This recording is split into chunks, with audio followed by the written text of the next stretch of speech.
The observatory dome creaked overhead as Lyra Bennett adjusted the massive telescope, her fingers dancing across the control panel with practiced ease.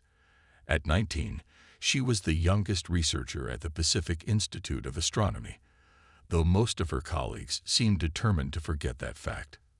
The night was clear, perfect for studying the unusual stellar phenomenon she'd been tracking for the past 3 months. "You're still here." Professor Harrison's voice carried across the empty observatory, his tone a mixture of disapproval and resignation. "It's nearly midnight, Bennett." Lyra didn't look up from her calculations. "Just a few more minutes, Professor. There's something strange about these energy signatures. They don't match any known patterns." "There's always something strange in your findings," Harrison muttered, but Lyra caught the words anyway. She was used to the skepticism, the barely concealed doubt in her colleagues' voices whenever she presented her research. Too young, too imaginative, too convinced that there was more to the universe than their textbooks could explain. The professor's footsteps faded away, leaving Lyra alone with the quiet hum of equipment and the vast expanse of stars above. She returned to her observations, but something felt different tonight. The air seemed charged, heavy with anticipation, like the moment before a storm breaks. The first sign that this night would change everything came when her instruments began to malfunction. Numbers flickered across screens, graphs distorted, and the telescope's targeting system went haywire. Lyra's hands flew across the controls, trying to stabilize the readings, but nothing responded. Then she saw it. Through the telescope's viewfinder, a point of light that shouldn't be there grew larger, brighter, moving with purpose. Not a meteor, not a satellite, not anything that should exist in Earth's night sky. Lyra's heart pounded as she scrambled to document everything, but her equipment remained dead. The light descended, growing closer, and Lyra felt a strange resonance in her chest, like a chord being struck on an instrument she didn't know she possessed. The observatory's dome began to vibrate, and she heard the distinct sound of metal groaning under stress. "This isn't possible," she whispered to herself, but even as the words left her mouth, she knew they were wrong. She'd spent her entire life being told what was and wasn't possible, and something deep inside her had always rebelled against those limitations. The light reached the ground outside the observatory with no impact, no explosion, just a sudden silence that seemed to swallow all other sounds. Lyra's hands trembled as she moved away from the telescope, drawn toward the observatory's exit by an impulse she couldn't explain. Outside, the air shimmered with an otherworldly iridescence. A figure emerged from the light, tall and elegant, with features that seemed to shift like quicksilver in moonlight. Not human, but not entirely alien either. Something in between, something impossible. "Lyra Bennett," the figure spoke, its voice carrying harmonics that made her bones vibrate. "Daughter of worlds, heir to the Valtherian throne. We have waited long enough." Lyra took a step back, her mind racing to process what she was seeing, what she was hearing. "I don't understand. I'm not. I'm just an astronomy student." The figure's expression softened, though its otherworldly beauty remained intimidating. "You are far more than that. Your mother knew this day would come. She prepared for it, though she did not live to see it." At the mention of her mother, Lyra's world tilted sideways. Her mother, who had died when Lyra was just 7, who had filled her childhood with stories of stars and distant worlds that Lyra had always assumed were just fairy tales. "Your mother was Valtherian royalty," the figure continued, "exiled to Earth for her own protection during the Great Uprising. She fell in love with your father, and you were born, a bridge between two worlds, carrying the power of both in your blood." More figures emerged from the light, each bearing an air of authority that made Lyra's institutional skepticism waver. They moved with impossible grace, their forms seeming to bend the very air around them. "The Empire is fracturing," the first figure said, extending a hand toward her. "We need you, Lyra, not just as an heir, but as a symbol of what's possible when our worlds unite." Lyra looked at the offered hand, her mind spinning with implications. Everything she believed about herself, about her place in the universe, was unraveling. The strange abilities she'd always dismissed, her uncanny intuition with stellar phenomena, her dreams of impossible worlds, the way technology seemed to bend to her will when she wasn't thinking too hard about it. Suddenly, they all made a terrible kind of sense. "If what you're saying is true," she said, her voice steadier than she felt. "Why now? Why wait all these years?" "Because the Empire's enemies are moving." Another figure stepped forward, this one darker, more angular. "They've discovered your existence, and they're coming. We had to reach you first." As if to punctuate these words, a high-pitched whine filled the air. The peaceful night erupted into chaos as 3 black ships appeared in the sky, their designs aggressive and predatory compared to the elegant light that had brought her visitors. "Choose quickly," Lyra Bennett, the first figure urged. "Your mother's enemies approach, and they will not offer you the courtesy of explanation." Lyra looked back at the observatory, at the life she'd built for herself. A life of being underestimated, of fighting to be heard, of knowing deep down that she was meant for something more.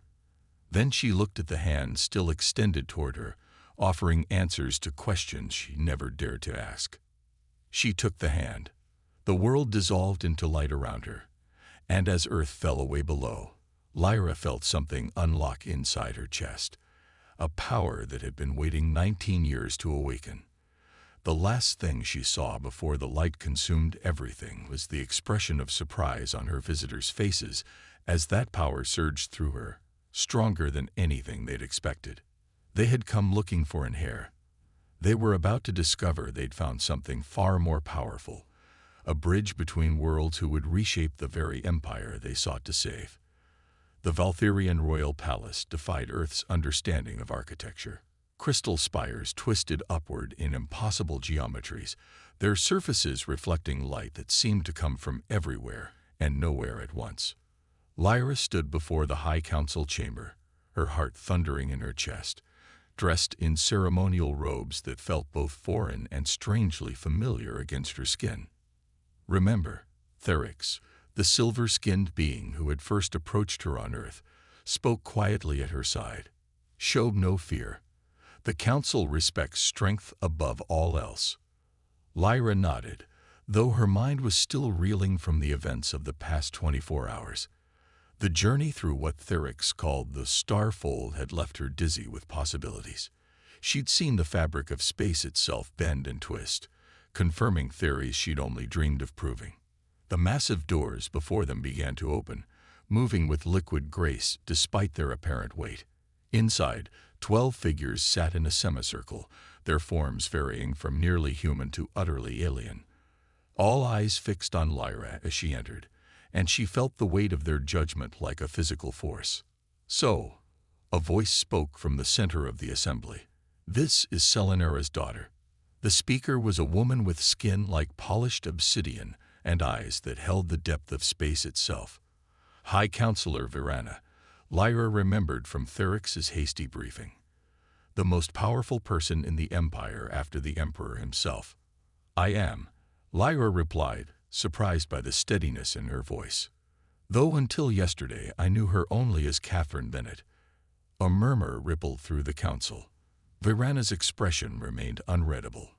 "Your mother chose to abandon her duties, her heritage, for a life among humans. Why should we believe you won't do the same?" Before Lyra could respond, another council member spoke, his voice sharp with disdain. "She's not even fully Valtherian. Look at her.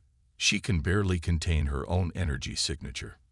Indeed, Lyra could feel power thrumming beneath her skin, growing stronger with her rising emotions. The strange energy she'd first felt during her escape from Earth now seemed to pulse in time with her heartbeat. "I may not be what you expected," Lyra said, lifting her chin, "but I am exactly what the Empire needs." Bold words. Virana leaned forward. "What makes you so certain?" "Because I understand both worlds. I've lived my entire life being underestimated, being told what I couldn't do, what wasn't possible. But I've also seen what happens when you dare to question those limitations. Lyra took a step forward, and the air around her began to shimmer. You need someone who can bridge the gap between Earth and the Empire. Someone who can see possibilities where others see only boundaries. The energy within her surged, and suddenly every piece of technology in the chamber responded. Screens flickered to life, holographic displays danced with new patterns, and the very crystals of the palace seemed to sing in harmony with her power. Several council members rose in alarm, but Verana raised a hand for silence, her eyes narrowing with interest. "Your mother could never do that," she said quietly. "The human blood in your veins hasn't diluted your power, it's transformed it."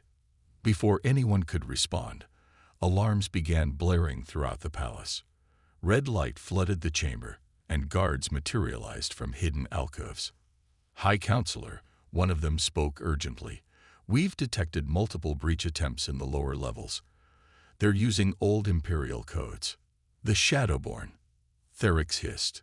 "They've found us sooner than we expected." Virana rose, her robes flowing like liquid darkness. "It seems, Lyra Bennett, that we'll be testing your worth sooner than planned. The Shadowborn are elite assassins, loyal to those who opposed your mother's claim to the throne. They've come to ensure you never take your place in the Empire." Lyra's mind raced. She had no combat training, no experience with Imperial technology beyond what she'd intuited in the past day. But she had something else, a lifetime of solving problems others thought impossible. "The palace's defensive systems," she said quickly, "they're crystalline-based, aren't they? Like everything else here." Virana nodded slowly. "Yes, but..." Lyra didn't wait for her to finish. She closed her eyes, reaching out with that strange new sense that had awakened within her. The palace's systems were like a vast symphony, each crystal a different note, and like any instrument, they could be tuned. The power flowed through her, and the palace responded. Crystal corridors shifted and sealed, trapping the intruders in a maze of light and shadow. Security protocols that had lain dormant for generations awakened at her touch, responding to the royal blood in her veins. "Impossible," one of the council members breathed. "She's rewriting the palace's core architecture." But Lyra wasn't finished. She could feel the Shadowborn now, their own energy signatures dark and cold against the bright symphony of the palace. With a thought, she inverted the crystal harmonics around them, creating a cage of pure energy. When she opened her eyes, the alarms had fallen silent. On the central display, a dozen dark figures stood frozen in crystal prisons throughout the palace. "Well," Virana said into the stunned silence, "it seems we were asking the wrong questions." She turned to face the council. "The real question isn't whether she's worthy of her heritage, but whether we're ready for what she represents." Lyra swayed slightly, the effort of what she'd done catching up with her. Therix steadied her with a gentle hand. "The Shadowborn were just the beginning," he warned quietly. "Their masters won't stop until you're dead, or under their control." "Then we'd better start preparing," Lyra replied, her mind already racing with possibilities. "Because I didn't come all this way to be anyone's puppet." As the council chamber erupted into urgent discussion, Lyra caught a glimpse of her reflection in one of the crystal walls. Her eyes had changed, now swirling with the same otherworldly energy that powered the palace. She barely recognized herself, but perhaps that was the point. The girl who had stood alone in an observatory, dreaming of impossible things, was gone. In her place stood someone new, someone who was about to change the very foundations of two worlds. And this was only the beginning. Deep within the crystal archives of the Valtherian Palace, Lyra pored over historical records, her mind racing to connect the pieces of an increasingly disturbing puzzle. 3 months had passed since her arrival, and with each day, the web of secrets around her grew more complex. "You won't like what you find," a voice echoed through the chamber. Lyra turned to see Nixus, a young Valtherian noble who had become one of her few allies in the court. His silver eyes held a warning. "I already don't like what I'm finding," Lyra replied, gesturing to the holographic displays surrounding her. "The official records claim my mother fled to Earth to escape political persecution. But look at these energy readings from the day she left. The data streams twisted in the air, forming patterns that made Nix's eyes widen. Those are quantum displacement signatures. Someone was trying to alter the timeline itself. Exactly. Someone didn't just want my mother gone. They wanted to erase her entire existence. Lyra's hands moved through the data, manipulating it with growing confidence. And I think I know why. She brought up another display, this one showing genetic sequences. My mother didn't just marry a human. She was conducting research, trying to understand why certain humans, like my father, could naturally interface with Valtherian technology. That's impossible, Nixis breathed. Humans don't have the genetic markers for. Some do, Lyra cut him off. A small percentage of humans have a latent ability to manipulate quantum fields. My mother discovered this, and someone wanted that discovery buried. Before Nixis could respond, the archive's crystal walls pulsed with a warning. Something was wrong. Lyra reached out with her senses, feeling the palace's systems screaming with intrusion alerts. "We have to go," she said, but it was too late. The entrance sealed itself, trapping them inside. Through the crystalline walls, they could see shadow figures moving, more sophisticated than the previous assassins. "They're using some kind of quantum dampening field," Nixis said, drawing a weapon. "Your connection to the palace systems is exactly what they want to cut off." Lyra finished, but she was smiling, a dangerous glint in her eye. "Too bad they don't know what I learned from my mother's research." She closed her eyes, and instead of fighting the dampening field, she let it flow through her. The shadows burst in, weapons ready, only to find their quarry gone. Lyra and Nixis had quantum shifted through the very walls, leaving their would-be assassins trapped in their own cage. As they materialized in a secure section of the palace, Nixis stared at her with new respect. "You're not just bridging worlds," he said quietly. "You're rewriting the rules of what's possible." "And that's exactly what they're afraid of," Lyra replied, her expression hardening. "It's time to find out who they really are." Part 4. Rising Storm. The revelation, when it came, shook the Empire to its foundations. High Counselor Virana stood accused of orchestrating not only the attempts on Lyra's life, but the original plot against her mother. The evidence was irrefutable, pulled from quantum-encrypted files that Lyra had learned to decode. "You think this changes anything?" Virana's voice rang through the council chamber, now filled with both loyalists and rebels. "The Empire cannot survive divided. Better to eliminate the contamination of human blood than watch our civilization crumble." "You're wrong." Lyra stepped forward, power crackling around her like a storm. "The Empire is dying precisely because of that kind of thinking. We're not divided by blood. We're divided by fear. Fear of change. Fear of the unknown." The chamber erupted into chaos as Virana's supporters clashed with those who sided with Lyra. But this time, Lyra was ready. The power that had been growing within her surged outward, not as a weapon, but as a bridge.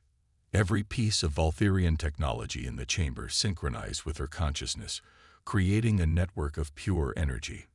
Through it, everyone present could feel what she felt. The potential that lay in unity, the strength that came from embracing change rather than fighting it. "This is what my mother discovered." Lyra's voice carried over the stunned silence. "Humans and Valtherians aren't meant to be separate. We're meant to evolve together." But Virana wasn't finished.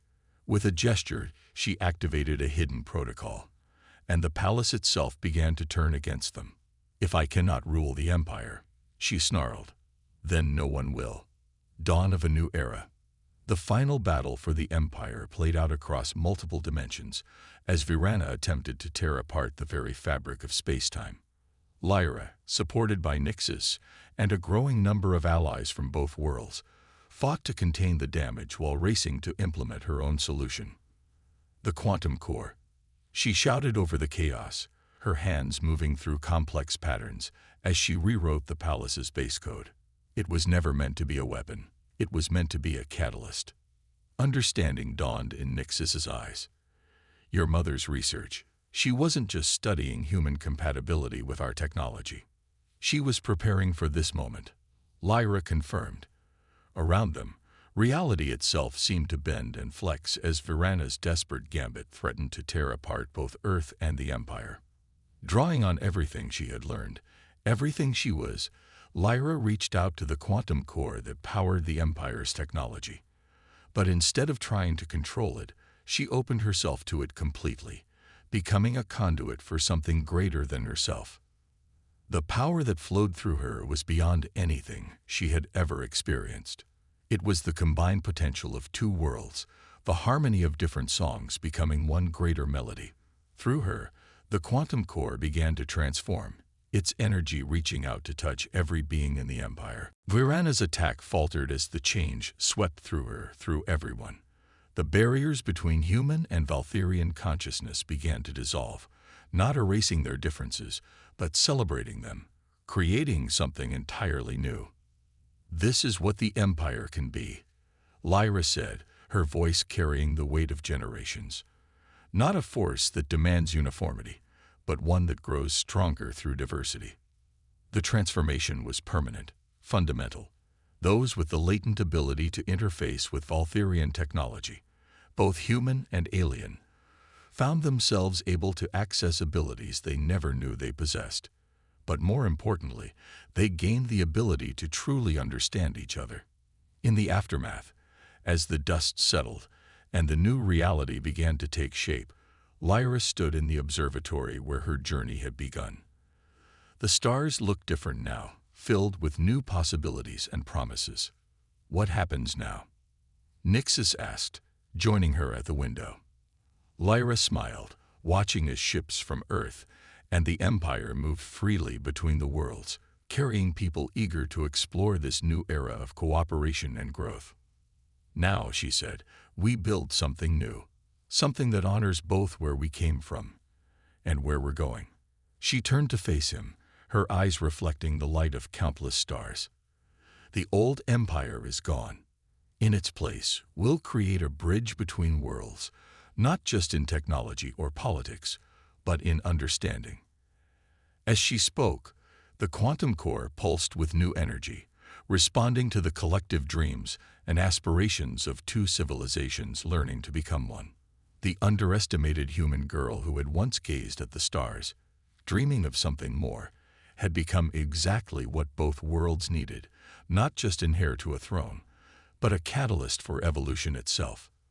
And somewhere, in whatever dimension souls reside, her mother smiled, knowing that her greatest experiment had finally succeeded. The bridge between worlds had been built, and the future was limitless. The end.